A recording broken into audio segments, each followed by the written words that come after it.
The 2010 Northern Territory Australian of the Year truly believes a yes vote could be the birth of a nation, but is worried things are set to go the other way and just be another day in the colony, the bile and the vitriol and the rise of extremism and the burning of the Aboriginal flag. Come on. This is not good for my people. However, he doesn't believe it's racism driving this. Read more. How to talk to your children about politics ahead of the Voice Referendum. The 53-year-old laughs and says, people are happier to spend time read about the rising price of Vegemite over anything about the referendum.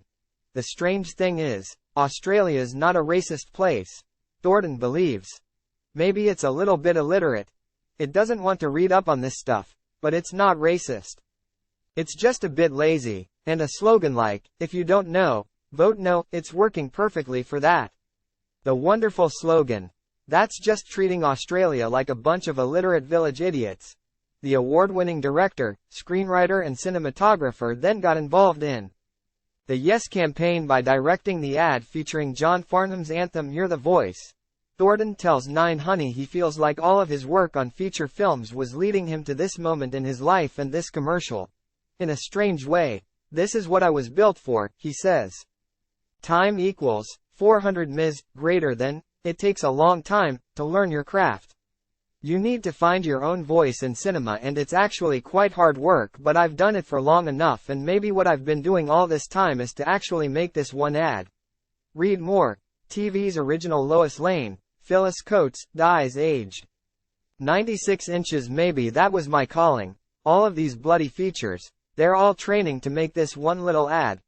Part of the appeal to signing on to the now famous commercial was the song attached to it. Farnham has famously never given the rights to arguably his most famous song to be used in a commercial way up until this point.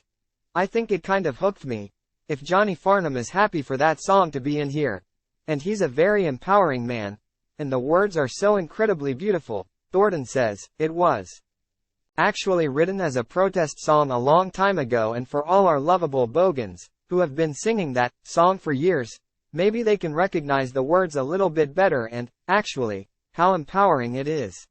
It was kind of a gift on a plate for an Indigenous filmmaker. While the iconic Australian singer hasn't been in touch directly with Thornton as he battles illness, his thoughts on the ad have been passed on, and the director is relieved with the response. Yeah, he loves it. Thornton tells 9 Honey with a grin. Thornton tells 9 Honey he believes the significance of the voice to Parliament goes beyond enshrining Indigenous views in the Constitution. What interests me about the voice to Parliament is its neutrality, he says. We've got a lot of Indigenous people in Parliament right now, but they all toe a party line.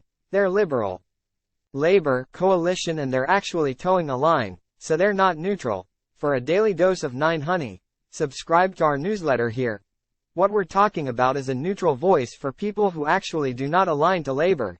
They do not align to the Liberals, and that's what's important to me. People are, like, you've got plenty of people in Parliament already. No, they're actually all working for a company and they're getting paid by a boss, and they're going to toe that line. They're not neutral. That's what's important about it, despite being passionate about the referendum and what it's calling on Australians to decide on.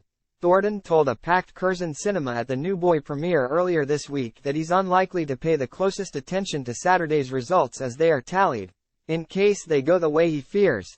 But he's hoping, with bated breath, that he's wrong and can celebrate from afar.